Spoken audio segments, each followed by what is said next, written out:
Fala aí, pessoal. Boa noite a todos. Sejam bem-vindos.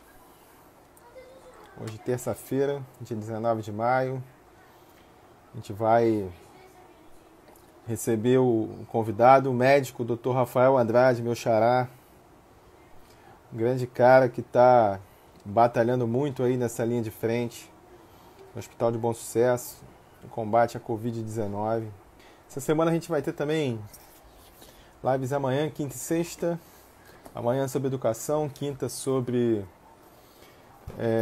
direito, né? Consumo, trabalho.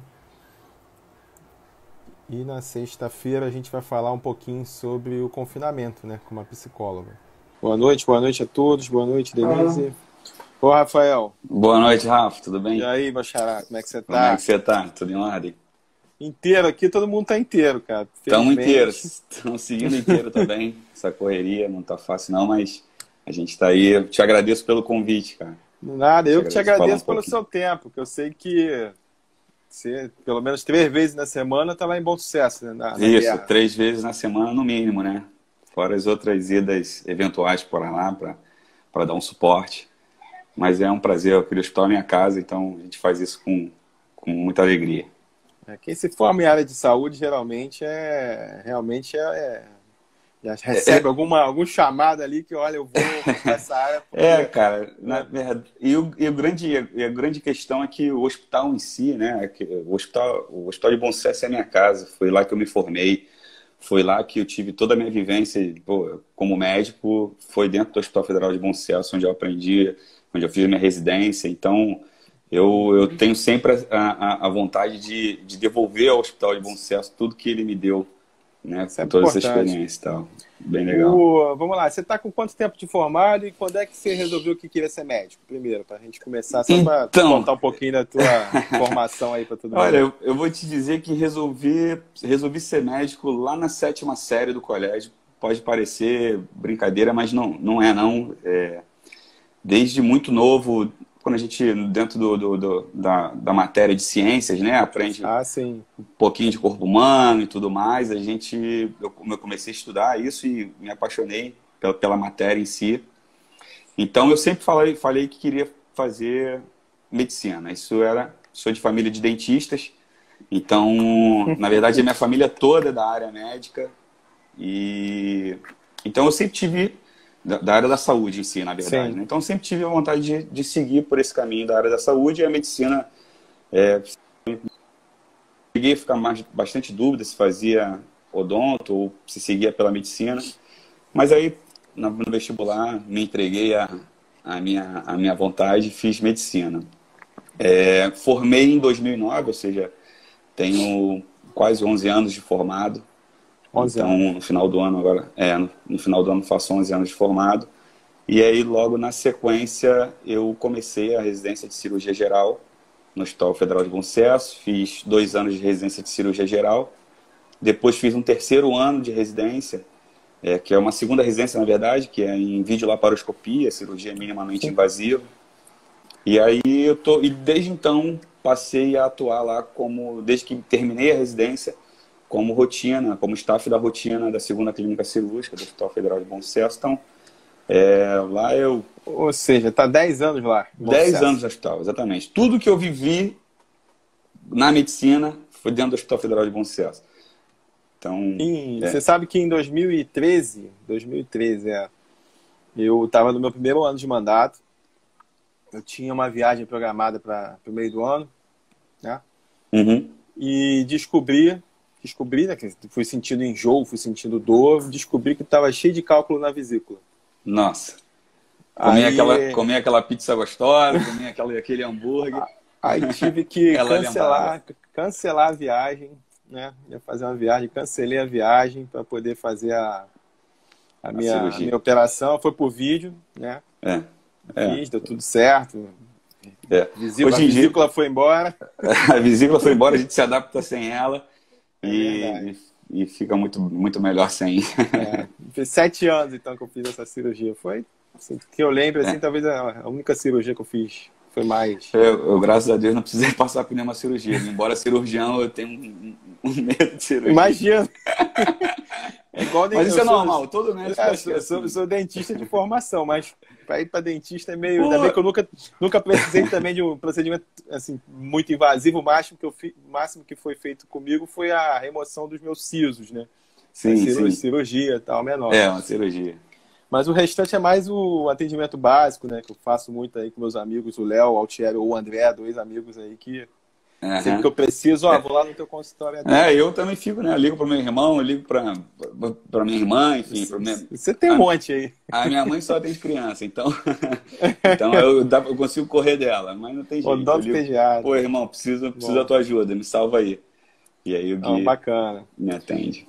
E assim, vamos lá, como é que estava então, assim, você está aí 10 anos do Bom Sucesso, fazendo parte aí do time da equipe, como é que estava o antes da pandemia, né? Como é que estava o hospital, assim, até o início desse ano, quando ainda não se falava muito da pandemia, já se esperava que podia chegar, mas como é que estava, assim, o funcionamento do hospital no pré-pandemia, com relação até às suas cirurgias, o centro cirúrgico? Dá só um panorama aí pra gente.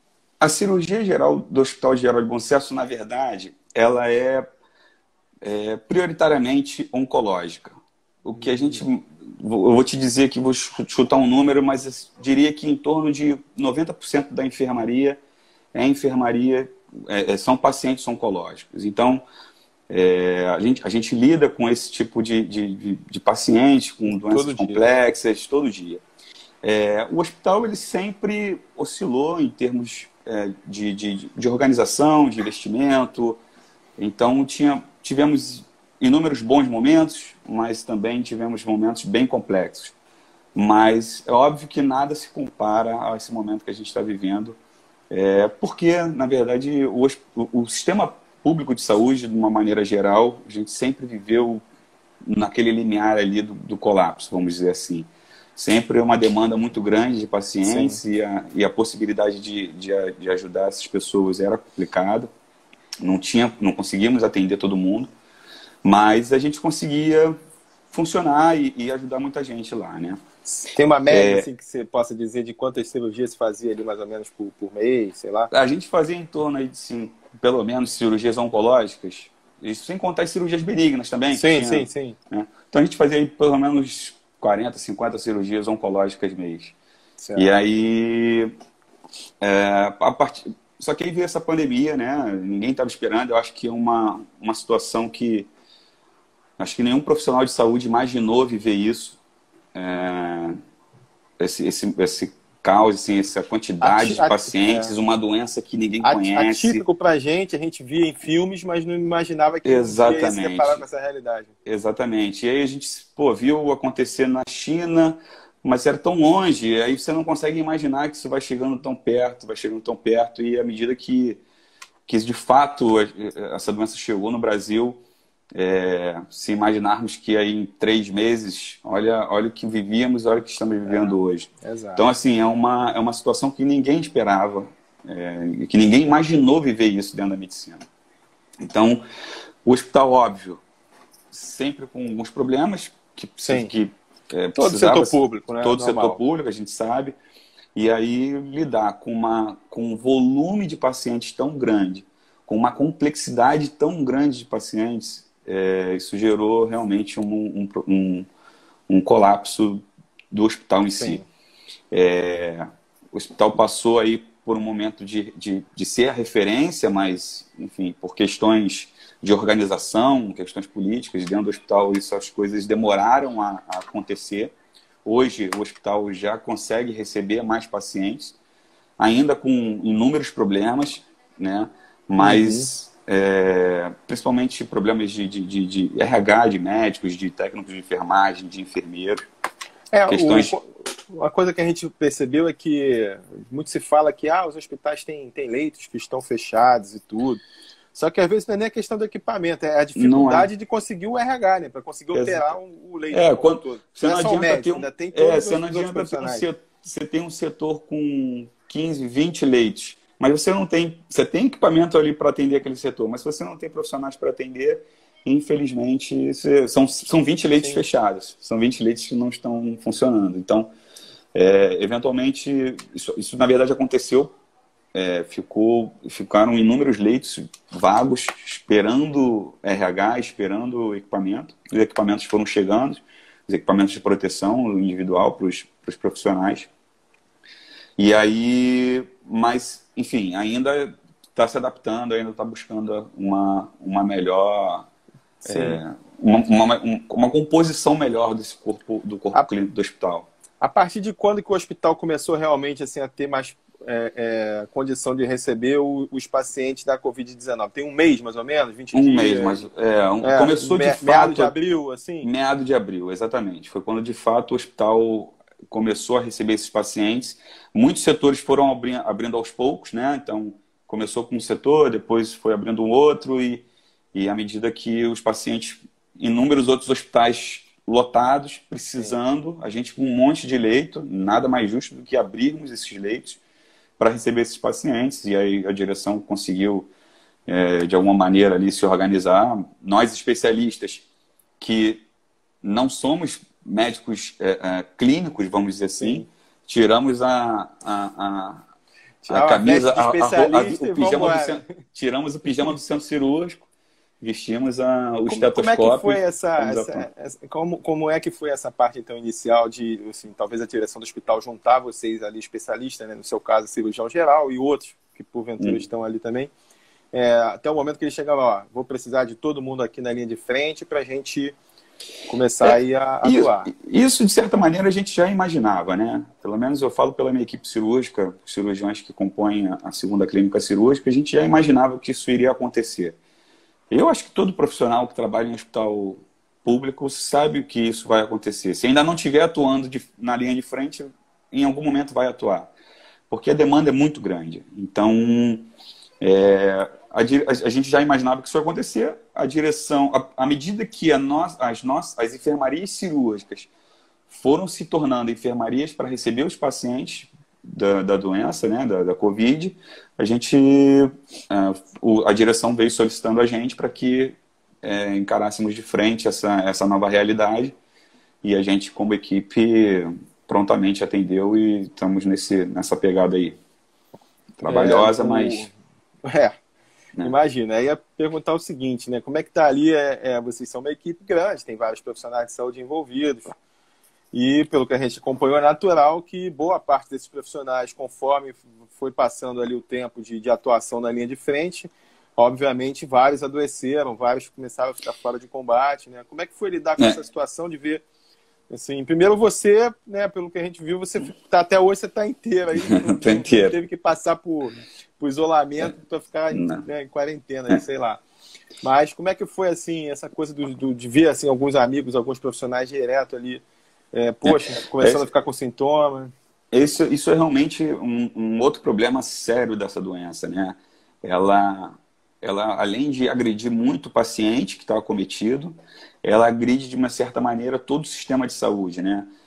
Do ponto de vista estrutural, né? Porque depende de certos equipamentos, de uma estrutura bem, Sim, bem importante, por exemplo, os ventiladores e tudo mais. E também é uma doença que afeta os profissionais de saúde que estão na linha de frente.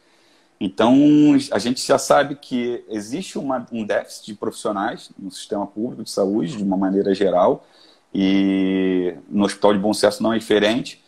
E quando você ainda tem essas pessoas sendo acometidas, você ainda tira mais profissionais da linha de frente, né? Então, esse buraco fica maior ainda. Tive alguns colegas, amigo. alguns amigos que tiveram a doença. Graças a Deus, todo mundo passou bem. Passou e recuperou. Alguns tiveram sintomas bem severos, que Chegaram a precisaram... ficar em CTI também? Não, Foi, meus ficaram... amigos pessoais não, mas ficaram em casa. Tive amigos que quase precisaram ser internados, enfim. Mas O que eu vi conseguiram... foi o seguinte, os médicos que ficam doentes, parece que eles relutam até o último instante para chegar o momento de ir. Porque, enfim, a realidade dentro do hospital, tratando essa doença, não é fácil. É uma doença que ela impacta. Ela a gente não consegue definir, não existe ainda, mundialmente falando, um protocolo específico ou uma droga específica que a gente saiba que tenha efeito rápido ou com uma melhora bem importante. Sim. Então, naturalmente, a gente que lida com isso todo dia fica com medo de estar dentro de um hospital e a gente sabe o curso da doença, como isso pode evoluir. Então, isso gera uma ansiedade, gera uma apreensão muito grande, assim. Então, isso de fato, os profissionais de saúde relutam em ir para o hospital. Até porque está em casa, bota o oxímetro, vê se está saturando bem, eu vou te falar, respira fundo. Eu consegui comprar um, cara. Então, todo dia eu boto o dedão lá para ver se aqui em casa, todo mundo bota o dedão no dedo lá para ver se está... Né? Como está ali oscilando o meu entre 97 e 98, eu falei, não, acho que eu estou bem, acho que eu estou dentro do que é o aceitável aqui, né? Dá só um alô aqui rapidinho pro Pedro Paulo Panuzzi, grande amigo meu da Sérgio. Tá aqui o Vete Volta, grande veterinário também, que trabalhamos já juntos, né? E o pessoal deixando o recado. Então é o seguinte, bacana. A situação assim, que tem acontecido em alguns locais, alguns hospitais, não os hospitais federais, não. A dificuldade, às vezes, de se ter acesso, todo mundo, aos EPIs, né? Então lá vocês estão conseguindo todo dia certinho com os EPIs, lá, graças a Deus, até porque ia inviabilizar o atendimento, né? Não ter EPI não tem como ter atendimento, até porque nossas vidas também estão em risco, né?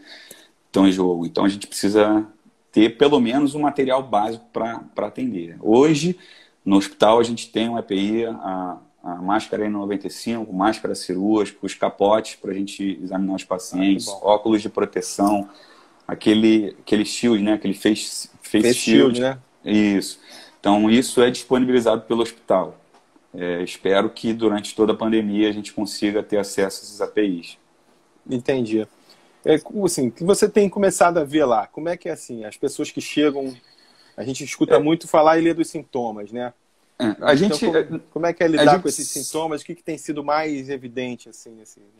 Então, a doença, ela, na grande maioria da população, de fato, evoluem com uma gripe, uma síndrome gripal, que muitas vezes é uma síndrome gripal que passa simples como qualquer outra.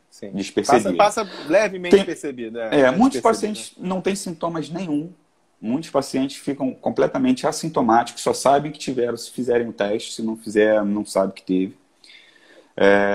Muitos pacientes apresentam sintomas leves, como a gente estava falando aqui, uma perda de olfato, de paladar, uma coriza, eventualmente uma febre mais alta, mais branda.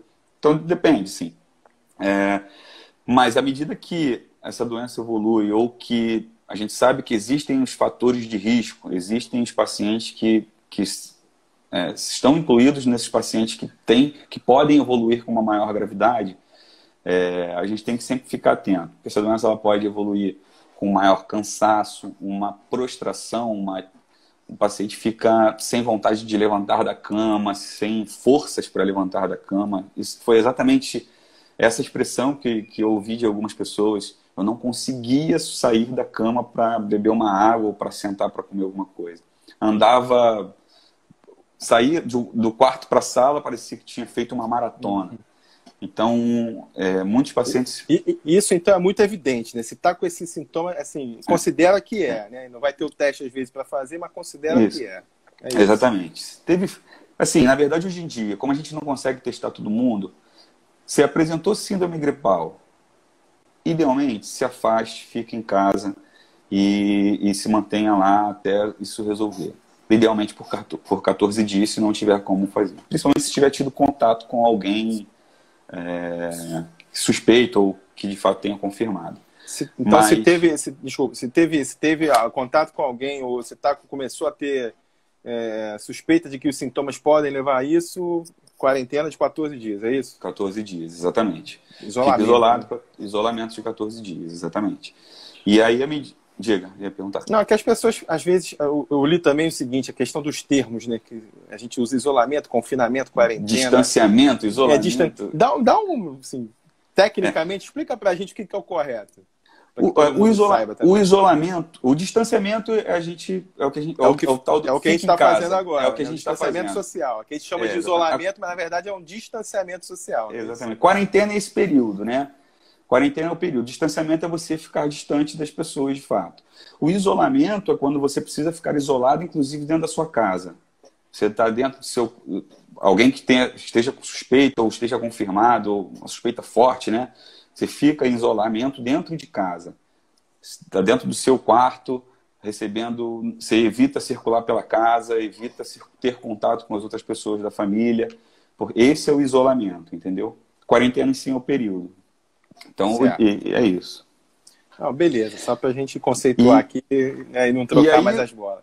Com relação aos sintomas, como eu estava falando, essa síndrome gripal, e à medida que o paciente começa a apresentar falta de ar, desconforto para respirar, aí começa... Esse é o sinal de alerta, esse é o sinal de gravidade. Então, à medida que você apresente qualquer desses sintomas de desconforto para respirar, dor no tórax quando você respira, é ideal que você procure imediatamente a emergência. Porque pode se tratar de fato do coronavírus e essa evolução ela pode ser desfavorável. Todo mundo está conseguindo fazer os exames do diagnóstico no pulmão ali, que tem sido uma coisa que está ajudando bastante, eu acho. Né? A tomografia, né? A tomografia, isso. O paciente que interna faz a tomografia.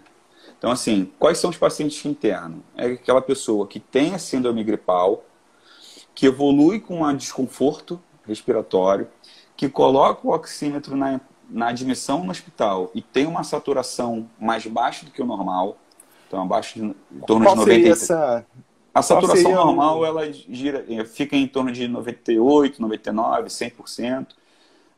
Acima de 97 consideramos uma saturação normal. No paciente que tem coronavírus, que há uma diminuição na oxigenação do sangue, essa saturação do oxigênio no sangue, que é a concentração de oxigênio no sangue, isso cai. E aí, quando o paciente tem em torno de 93% para baixo, tem indicação de internar. E à medida que ele interna, a tomografia de tórax ela é mandatória para esses pacientes. Porque tem um padrão de imagem muito característico de uma pneumonia viral.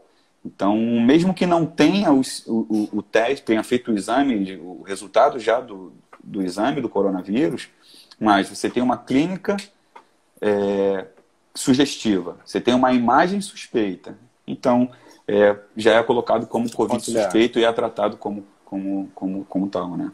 Então, o oxímetro, se der entre 93 a 96, já é para assim, ficar super ligado.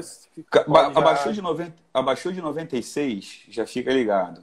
Menos de 93 para baixo é a indicação de internação. Tá. O meu aqui estava dando 98. Aí teve um dia que deu 97, eu já fiquei, cara. Não, então tá bom.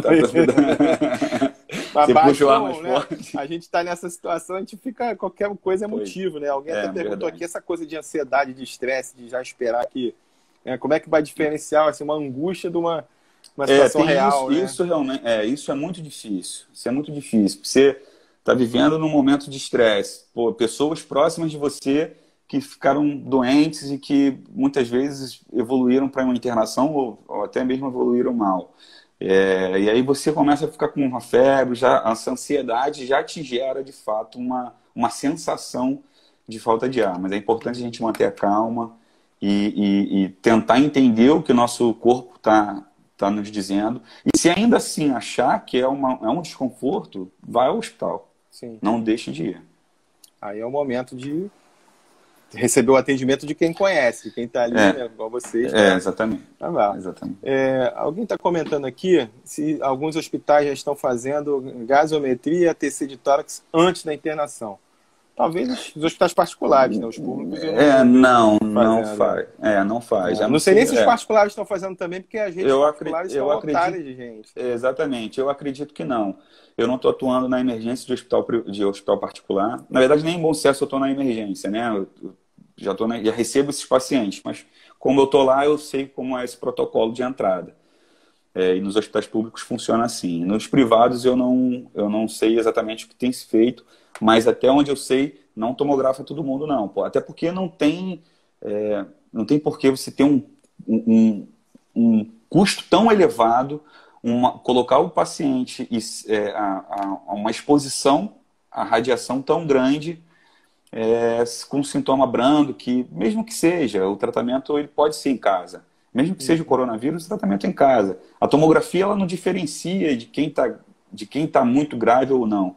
O que diferencia é a oximetria, é a saturação do oxigênio no sangue. Isso que vai dizer, ó, o paciente precisa ficar internado. E ali decide se vai ficar, e se piorar o quadro, aí vai para o CTI, que aí tem, né, a condição mais forte ali. Nesse momento que a pessoa interna está tratando, obviamente que com a situação que a gente está vivendo, a família toda começa a ficar preocupada e querer saber notícias dos pacientes. E a gente tem recebido relatos de todos os hospitais, de tudo quanto é lugar, que há uma dificuldade nessa comunicação entre a situação real do paciente com a família que está ali esperando, porque a família não pode entrar e ficar acompanhando o paciente, né, como se fosse uma outra doença normal. Pela situação do contágio, não pode fazer. Como é que está sendo assim, lidar com essa situação? E o que está se tentando fazer para melhorar essa comunicação dos profissionais ali que atendem o paciente doente com a doença, com a Covid-19, e a família que fica desesperada, né, buscando informação? Na verdade, esse é um outro ponto que essa doença ela é tão cruel, né? É o fato de manter o paciente afastado dos seus familiares. O paciente internado ele não pode receber visita, o familiar não pode transitar no hospital, porque é um ambiente muito contaminado, né? Então, a chance de contágio para a família é muito grande. Então, realmente, a comunicação fica muito, muito difícil.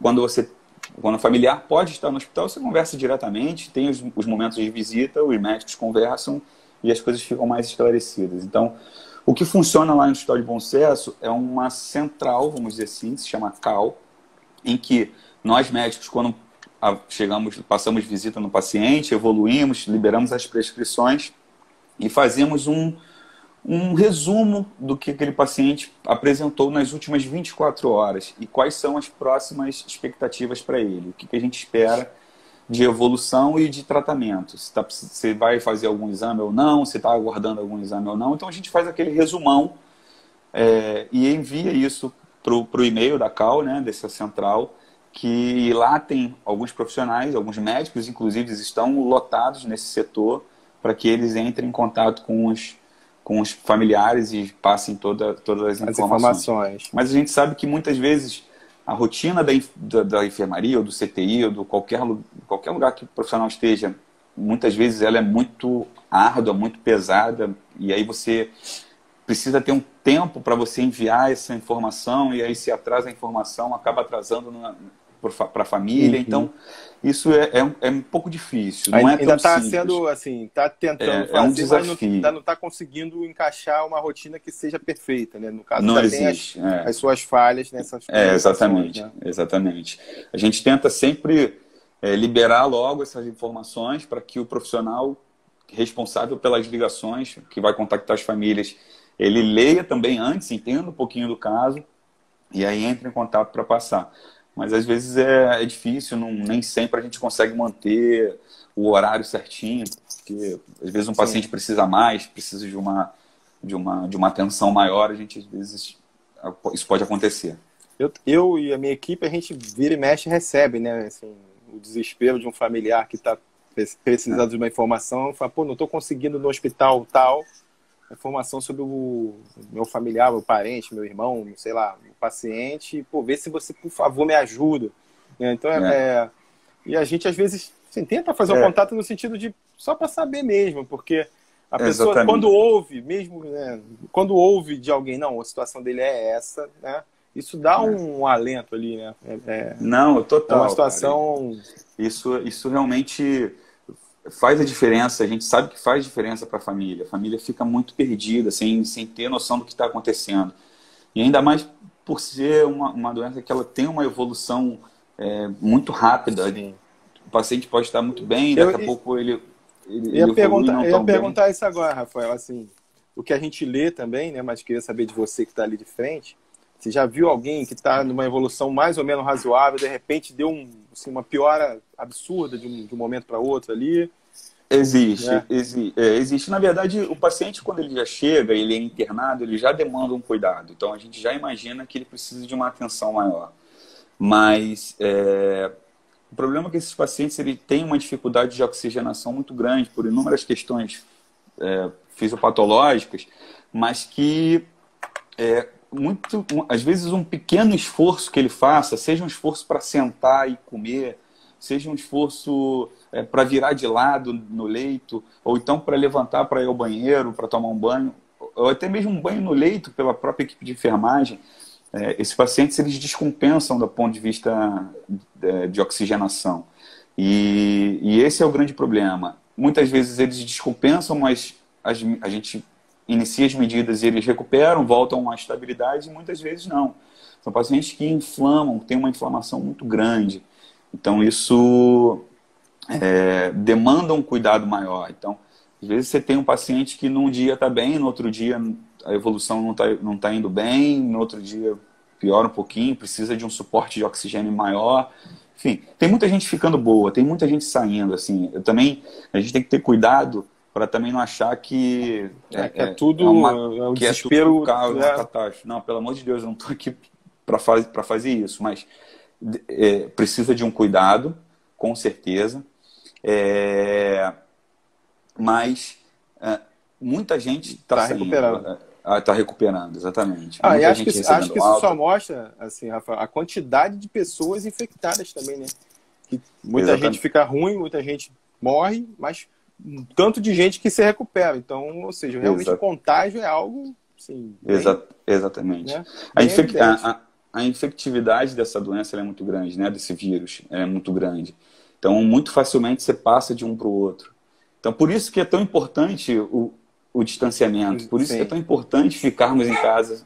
É óbvio, a gente tem que ter... A gente sabe que discernir, sair, quem pode, quem não pode, mas... Exatamente. Não dá para ser radical aqui, falar, você não está ficando em casa, isso e aquilo. Não. A gente sabe que as pessoas precisam trabalhar, precisam, enfim, resolver suas vidas, mas se a gente puder evitar ao máximo esse deslocamento, sem dúvidas nenhuma a gente tem uma melhor evolução dessa pandemia aqui no país. A gente está nesse momento, no momento que os hospitais, os locais aí de tratamento todos estão bem cheios e lotados, e pessoas que estão precisando do setor público na fila de espera ali de uma vaga. Pois é, exatamente. Então, aquela história, fica em casa, porque eu fico em casa é o seguinte, se você está podendo ficar, beleza, fica mesmo, porque enquanto isso as pessoas estão adoecendo, né? Se muita gente estiver na rua ao mesmo tempo, o sistema que já está assim, bem cheio por isso vai colapsar. Por isso foi tão importante assim que começou a quarentena, né? Foi muito importante porque as pessoas aderiram de fato. As pessoas ficaram em casa mesmo. E aí, quando se falava em achatar a curva, era justamente isso. Para dar tempo do nosso sistema de saúde, que sempre foi falho, que sempre teve seus problemas, ele tentar se preparar para receber um volume também, de pacientes. Exatamente. Eu vi, assim, algumas pessoas falaram comigo o seguinte, Rafael, mas o poder público nunca deu conta, a demanda sempre foi muito maior do que a oferta de serviço. Eu falei, concordo, beleza, sempre vai ter uma demanda maior do que a quantidade de leito, de capacidade de atendimento do SUS, do Sistema Único de Saúde, do Sistema de Saúde, vai. Mas imagina isso e, de repente, você coloca um coronavírus ainda junto. Exatamente. Né? É exatamente isso. O que já estava ruim estoura, acabou. Né? Exatamente. Mais ou menos por aí. A nossa linha já era muito baixa, assim, para suportar as doenças que a gente já tem. Poxa, o câncer está aí, o câncer não vai parar, as pessoas continuam doentes. Você mesmo falou, né? Enquanto, imagina a angústia que deve ter sido para você, um período que teve que parar um pouquinho com as cirurgias ali oncológicas. Exatamente. Os pacientes que estavam internados no hospital, eles precisaram ser deslocados para outros hospitais, porque o hospital passou a ser referência para esse hospital, para o nosso hospital se preparar para receber os pacientes de Covid. Então, você vê, os pacientes oncológicos todos foram remanejados, só que esses pacientes eles precisam também de atenção, eles precisam de CTI. Muitos pacientes que são operados precisam fazer pós-operatório em CTI. Então, só que os CTIs hoje são totalmente lotados. Eu não sei te dizer exatamente qual a lotação de hoje dos CTIs, mas acredito que perto de 90% a 100%. Sim, então, assim, deve estar por aí mesmo. Tem uma fila de espera muito grande para vale de CTI na regulação, né? Então, se as pessoas não entendessem a importância disso, eu acho que foi bom no início, sim. A população, ela aderiu, de fato. Aderiu, ela entendeu, né? Agora a importância. Tá mais difícil, tá mais difícil conseguir por vários controlar. Motivos e tudo, mas é por aí. Exatamente. Deixa eu te fazer uma pergunta aqui. Ana Paula aqui, sim, todo mundo comenta. Sempre se fala que quem tem comorbidade, quem tem condições de doenças crônicas anteriores realmente piora.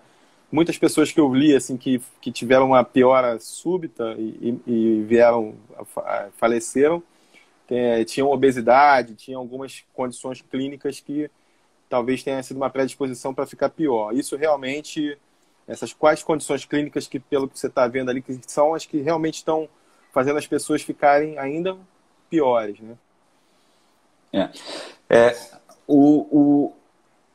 A obesidade, de fato, ela na verdade, assim, são os dois principais fatores associados a uma pior evolução é a idade. Então, pacientes mais idosos, acima de 60 anos, têm um risco de uma pior evolução.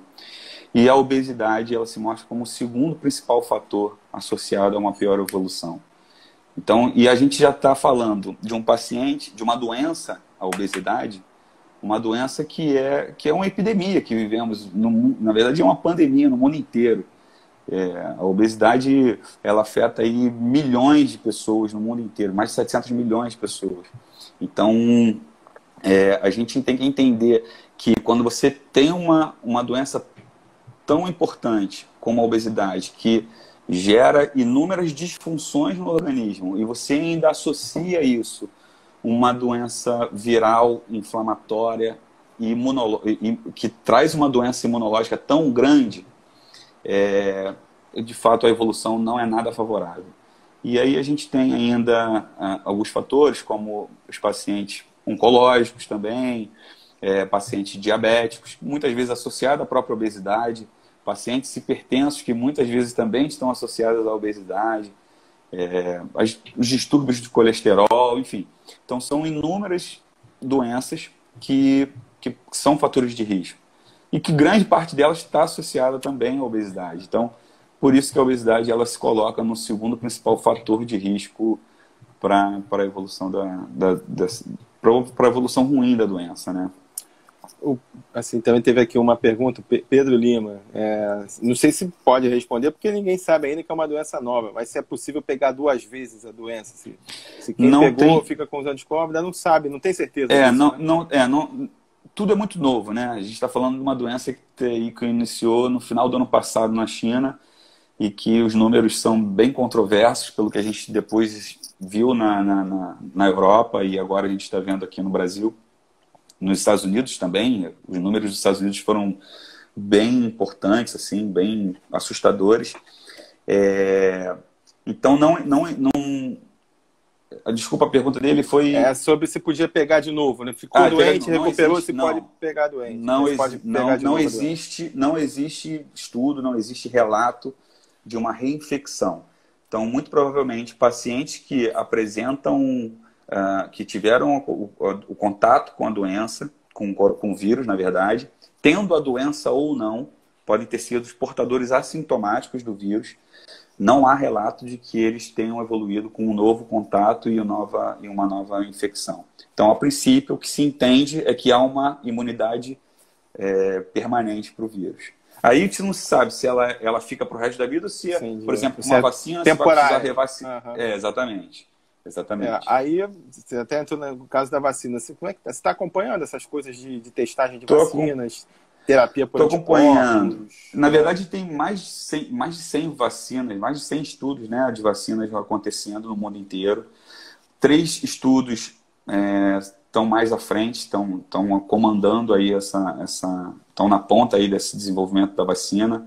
Na China, já estão na segunda fase, estão testando agora, se eu não me engano, 500 e poucos pacientes.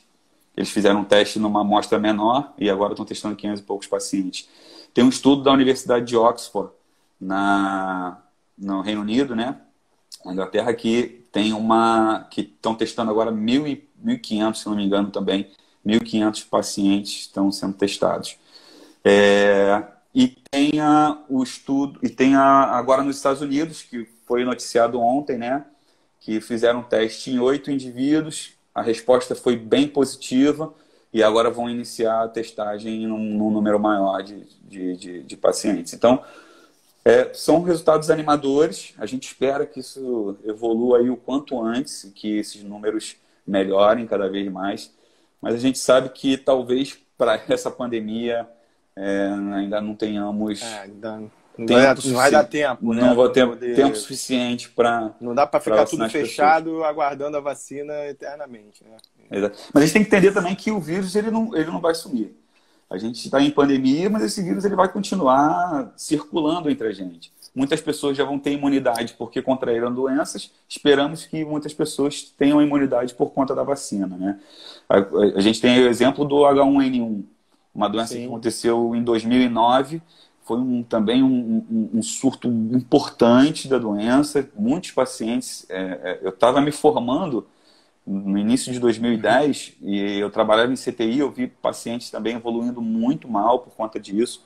E graças a Deus a vacina foi desenvolvida e hoje em dia aí nessa vacinação anual o H1N1 ele é incluído, né? Então ainda vemos H1N1 nos hospitais. Sim. Ainda acontece. Exatamente. Ou seja, circula. Tanto que circula. Tomar vacina quase todo ano. Exatamente. Federico Carnevale pergunta o seguinte: sobre testagem em larga escala, seria uma boa? Não sei, mas considerando que se as pessoas que pegam depois não teriam mais o desenvolvimento da doença. Esse foi o caminho de muitos lugares, né? Por exemplo, se eu não me engano, a Coreia do Sul, se eu não me engano, testou em larga escala. Esse é o ideal, que a gente conseguisse testar a maior parte das pessoas, né? Para a gente saber quem de fato já teve a doença, não teve a doença, quem precisa ficar isolado, quem não precisa ficar isolado. Enfim, quem pode retornar ao trabalho, porque muitas pessoas, às vezes, estão afastadas por conta de uma síndrome gripal, mas que não testaram.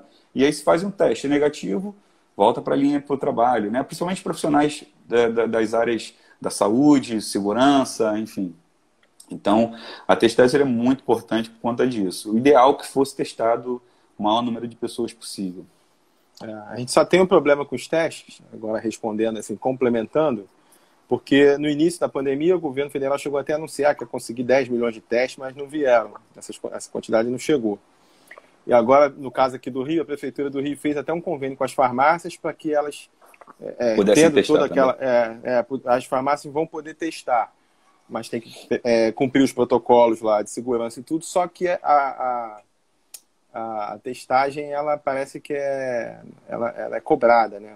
Não sei, estou até tentando ver aí como é que funciona, mas acho que é cobrada, assim. Então, o paciente, para fazer o teste, tem que pagar. Isso, isso é natural, né? As empresas privadas, elas vendem os seus testes, elas compram testes. Eu digo o seguinte, a Prefeitura, o Governo do Estado, o Governo Federal, eles não vão subsidiar o teste, né? A pessoa tem que pagar. Entendi. Aí, um teste desse que custa de 200 a 300 reais, nem todo mundo vai ter a capacidade de fazer. Infelizmente. Nos hospitais públicos não tem testagem, assim, oferecido pelo sistema de saúde, não tem testagem em larga escala. Só as clínicas privadas, inúmeras clínicas têm os testes disponíveis, os testes rápidos, que são esses testes utilizados para esse tipo de rastreio, né? Um rastreio inicial. Essa testagem rápida ela é importante, mas ela é feita aí por empresas privadas, né? Agora, no sistema de saúde, eu não conheço no sistema público, eu não conheço onde faça. Não tem, né? Infelizmente. Exatamente. Infelizmente. Aí você consegue, algumas pessoas têm condição de pagar e fazer, mas muitas não vão ter. Exatamente. Pois é, então exatamente. Tá aqui, o 250, 300 reais que a Lu Ramos está vendendo, é mais ou menos por aí mesmo. Por aí mesmo. Nessa faixa. Ou quem tem plano, às vezes... até quem tem plano faz o plano não cobre, você tem que pagar, acho que o teste também, verdade. E também o teste também, que na verdade o ideal é que o governo pelo menos disponibilizasse isso de alguma maneira, ou se o governo disponibilizasse isso nos hospitais públicos, ou se pelo menos subsidiasse, ajudasse as empresas a conseguir a parte. O problema é que, imagino que a compra desses testes dos fornecedores é um leilão também, né? Se tivesse feito lá atrás, né? Exatamente. E aí agora, infelizmente, a procura é muito grande, então naturalmente o preço sobe. Infelizmente, né? Sempre falta o tal do planejamento. Exatamente. Exatamente. Assim, muita gente sempre fala assim, questão lá na hora que a pessoa chega internada e tudo, o tratamento. Usa antibiótico com vermífugo, né? E assim, tem aquela coisa as pessoas escutam na mídia que o remédio tal é bom. Aí corre para comprar de qualquer jeito. Né? E esquece que, por exemplo, vou dar até um exemplo da cloroquina, que é famosa, que todo mundo fala. Quem usa normalmente são pessoas, por exemplo, que têm alguma doença autoimune, é isso? Isso, artrite reumatoide. Lúpus. Exatamente. Quando falou da cloroquina, todo mundo correu para comprar. E as pessoas que têm essas doenças crônicas começaram a ficar sem. Né? Exatamente. E depois veio o tal do Anitta, dizendo que o Anitta tinha um bom resultado e também correram para as farmácias para comprar o Anitta. Né? Exatamente. Assim, o que eu tenho lido é que tem sido, não é um medicamento só, as pessoas têm combinado algumas coisas, né? Os protocolos de atendimento. Como é que está sendo mais ou menos feito isso aí? O que de fato a gente faz assim, como eu falei, são poucas as drogas, os remédios que têm uma efetividade, uma resposta comprovada como benefício. A doença é muito nova, estudos, inúmeros, milhares de estudos liberados a cada dia. Então, isso vai mudando, vai moldando conforme a gente vai conduzindo o tratamento, né? Então, por exemplo, inicialmente a cloroquina foi muito falada, enfim, a gente sabe aí toda a repercussão que isso teve. Teve uns primeiros estudos, por exemplo, publicados por um grupo francês, que mostravam um resultado muito bom. O trabalho cheio de erros metodológicos, cheio de vieses metodológicos e que mostrava, segundo o trabalho, mostrava um resultado grande, e eu acho que foi esse trabalho, principalmente, que gerou todo esse movimento a favor da cloroquina. Mas depois disso, inúmeros outros trabalhos foram publicados também, e que, de fato, não há, até hoje, um estudo com metodologia suficiente para dizer que a cloroquina tenha efeito ou não. Então, assim, o que se sabe são as reações adversas que ela pode trazer. Isso tem que ser muito ressaltado. Não são poucas as arritmias no coração causadas pela droga, e os benefícios deles não são comprovados. Muito pelo contrário, os estudos, como é que eu posso dizer, eles não nos deixam animados em manter a cloroquina como um tratamento para todos. Então, é óbvio que a gente tenta individualizar. Tem que ser uma coisa muito assim, pessoal e do médico saber ali qual talvez seja o momento. Né? Exatamente. O paciente precisa de uma estrutura hospitalar para fazer o remédio também, porque essas arritmias elas precisam ser diagnosticadas precocemente.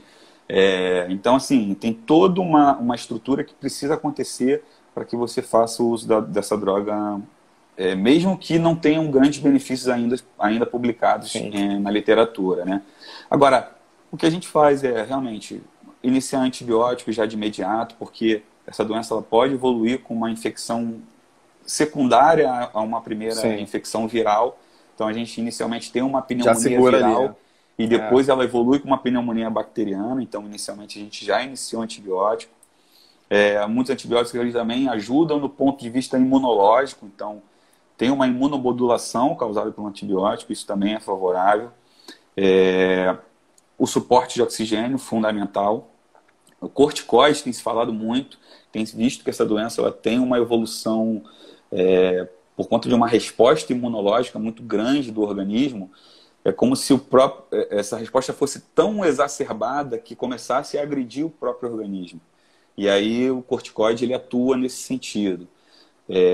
Então a gente tem iniciado já o corticoide de imediato, tem se observado alguns resultados positivos com relação a isso. alguns trabalhos nos incentivam a fazer, Legal. a continuar com corticoide. Corticoide. O anticoagulante também, a gente tem visto que, estudando a fisiologia, a fisiopatologia da doença, a gente vê que existe um estado de maior coagulação do sangue e que, consequentemente, isso pode ser um dos principais fatores de lesão pulmonar. São microtrombos, microcoágulos dentro dos vasinhos do pulmão e que isso geraria toda essa repercussão pulmonar do paciente, da oxigenação.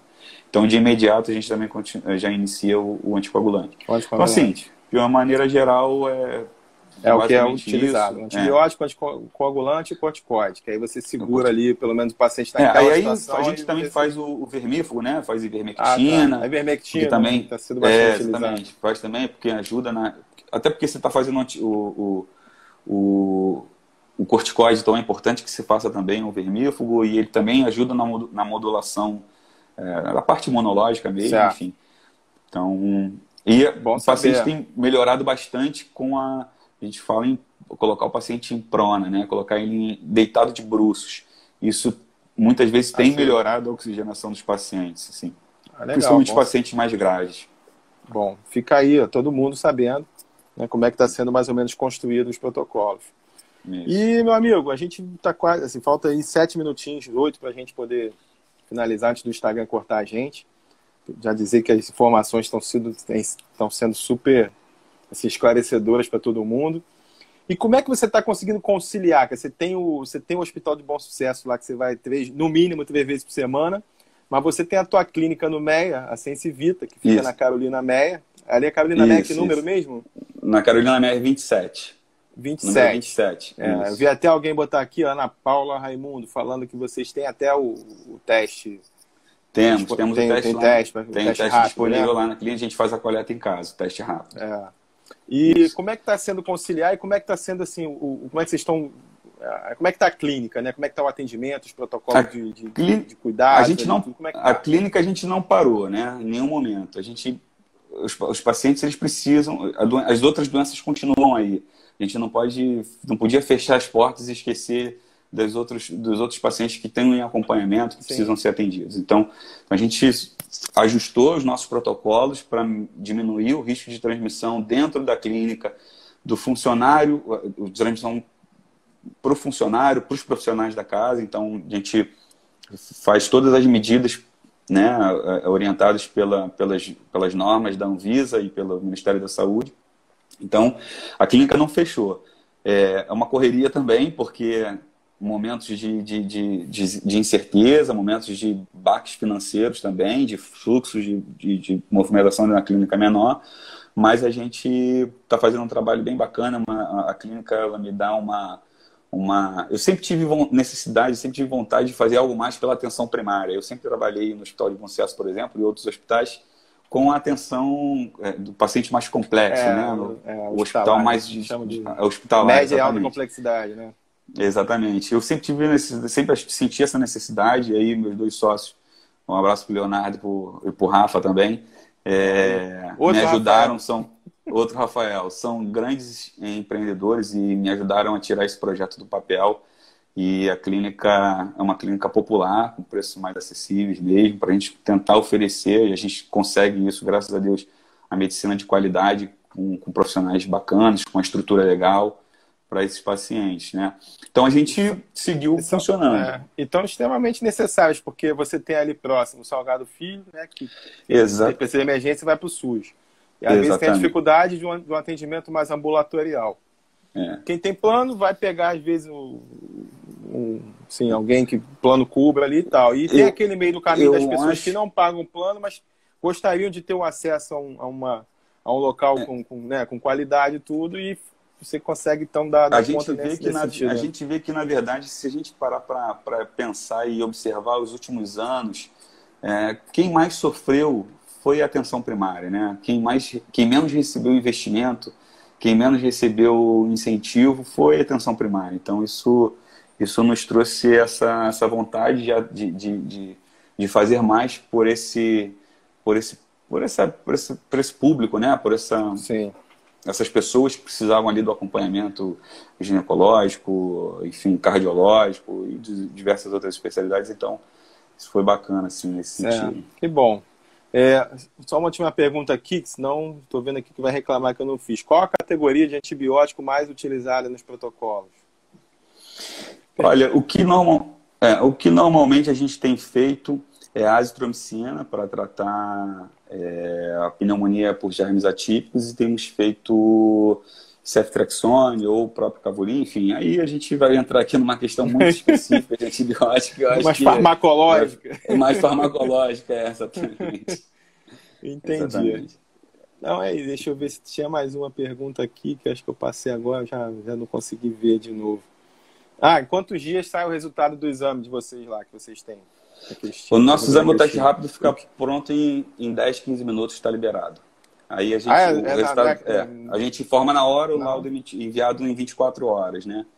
Mas o resultado ele sai na hora, entendeu? Então tá aí a resposta. Então a gente já informa o resultado inicialmente e já de imediato, assim que o resultado fica pronto, a gente só depois envia isso por e-mail, tudo documentadinho para o paciente em 24 horas.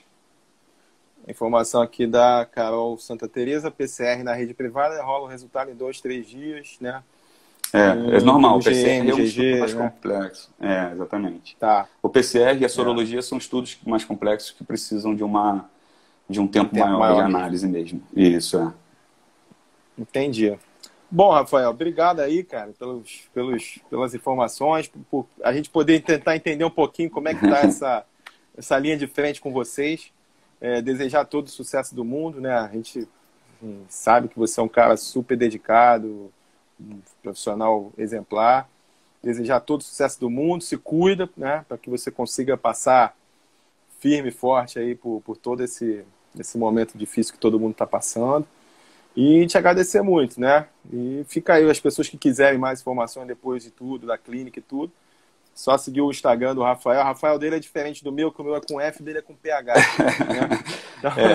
Então depois pesquisa aí. Dá o seu recado final, que a gente tem aí 2 minutos ainda para acabar aqui.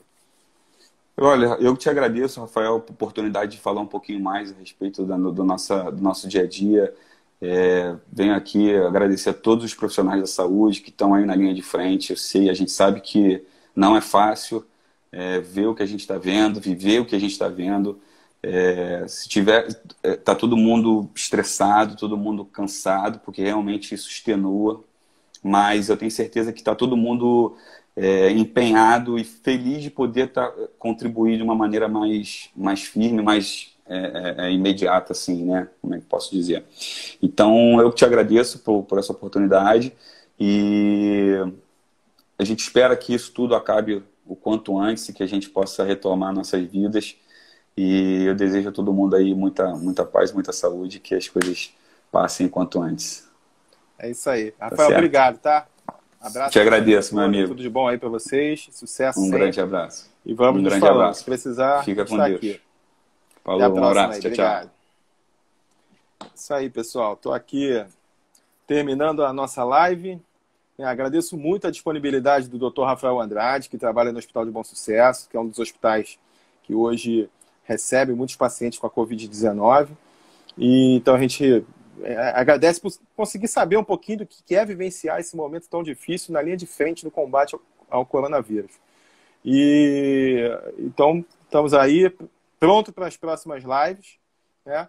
E hoje foi exclusivamente sobre a situação de saúde, né? Que é tão importante para todos nós. Pessoal, fiquem com Deus, abraço, se cuidem. Amanhã tem mais. Valeu! Fui!